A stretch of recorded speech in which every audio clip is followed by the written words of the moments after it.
भगवान विष्णु ही कृष्ण हैं और विष्णु ही राम हैं। भगवान विष्णु के 24 अवतार हैं, जिनमें पहला अवतार मत्स्य अवतार है। कहते हैं भगवान विष्णु ने एक ऋषि को सब प्रकार के जीव जंतु एकत्रित करने के लिए कहा और पृथ्वी जब जल में डूब रही थी तब मत्स्य अवतार में भगवान ने उस ऋषि की नाव की रक्षा की। इसके पश्चात ब्रह्मा जी ने पुनः जीवन का निर्माण किया।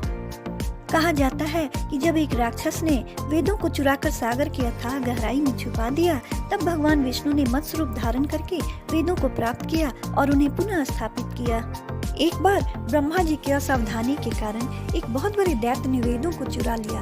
उस दैत्य का नाम हैग्रीव था। वेदों को चुरा लिए जाने के कारण ज्ञान लुप्त हो गया, चारों ओर अज्ञानता का अंधकार फैल गया और पाप तथा अधर्म का बोलबाला हो गया। तब भगवान विष्णु ने धर्म की रक्षा के लिए मत्स्य रूप धारण करके हैग्रीव का वध किया और वेदों की रक्षा की। पूर्व काल में सत्यव्रत नाम का एक पुण्यात्मा राजा था। सत्यव्रत पुण्यात्मा तो था ही, बड़े उदार हृदय का भी था।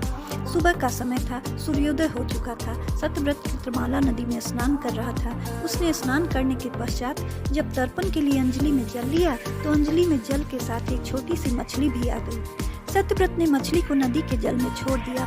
मछली बोली, राजन, जल के बड़े बड़े जीव छोटे छोटे जीवों को मारकर खा जाते हैं। अवश्य कोई बड़ा जीव मुझे भी मारकर खा जाएगा। कृपा करके मेरे प्राणों की रक्षा कीजिए। सत्यव्रत के हृदय में दया उत्पन्न हो उठी। उसने मछली को जल से भरे हुए अपने कमंडल में डाल दिया। तभी एक आश्चर्यजनक घटना घटी। एक रात में मछली का शरीर इतना बढ़ गया कि कमंडल उसके रहने के लिए छोटा पड़ने लगा। दूसरे दिन मछली सत्यव्रत से बोली, राजन, मेरे रहने के लिए कोई दूसरा स्थान ढूंढिए, क्योंकि मेरा शरीर बढ़ गया है। मुझे घूमने फिरने में बड़ा कष्ट होता है। सत्यव्रत ने मछली को कमंडल से निकालकर पानी से भरे हुए मटके में रख दिया। यहाँ भी मछली का शरीर रात भर में ही मटके में इतना बढ़ गया कि मटका भी उसके रहने के लिए छोटा पड़ गया।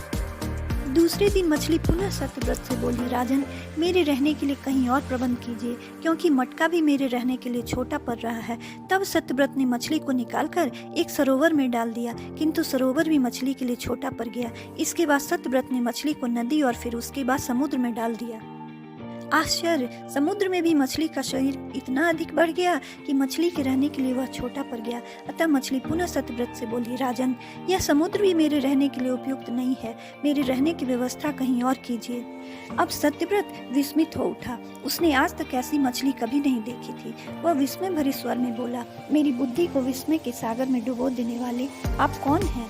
मत्स्य रूपधारी श्रीहरि ने उत्तर दिया, राजन, हैग्रीव नामक दैत्य ने वेदों को चुरा लिया है। जगत में चारों ओर अज्ञान और अधर्म का अंधकार फैला हुआ है। मैंने हैग्रीव को मारने के लिए ही मत्स्य का रूप धारण किया है।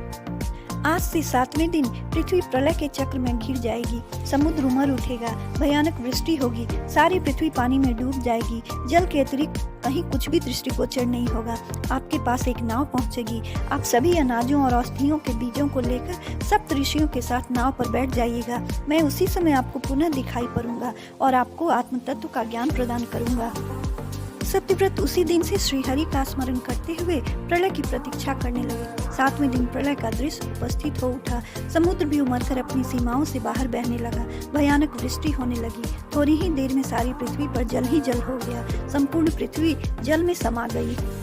तभी उसी समय एक नाव दिखाई पड़ी। सत्यव्रत सप्त ऋषियों के साथ उस नाव पर बैठ गए। उन्होंने नाव के ऊपर संपूर्ण अनाजों और औषधियों के बीज भी भर लिए। नाव प्रलय के सागर में तैरने लगी। प्रलय के उस सागर में उस नाव के अतिरिक्त कहीं भी कुछ भी नहीं दिखाई दे रहा था। सहसा मत्स्य रूपी भगवान प्रलय के सागर में दिखाई पड़े। सत्यव्रत और सप्त ऋषिगण मत्स्य रूपी भगवान की प्रार्थना करने लगे। भगवान से आत्मज्ञान पाकर सत्यव्रत का जीवन धन्य हो उठा। वे जीते जी ही जीवन मुक्त हो गए। प्रलय का प्रकोप शांत होने पर मत्स्य रूपी भगवान ने हैग्रीव को मारकर उससे वेद छीन लिए।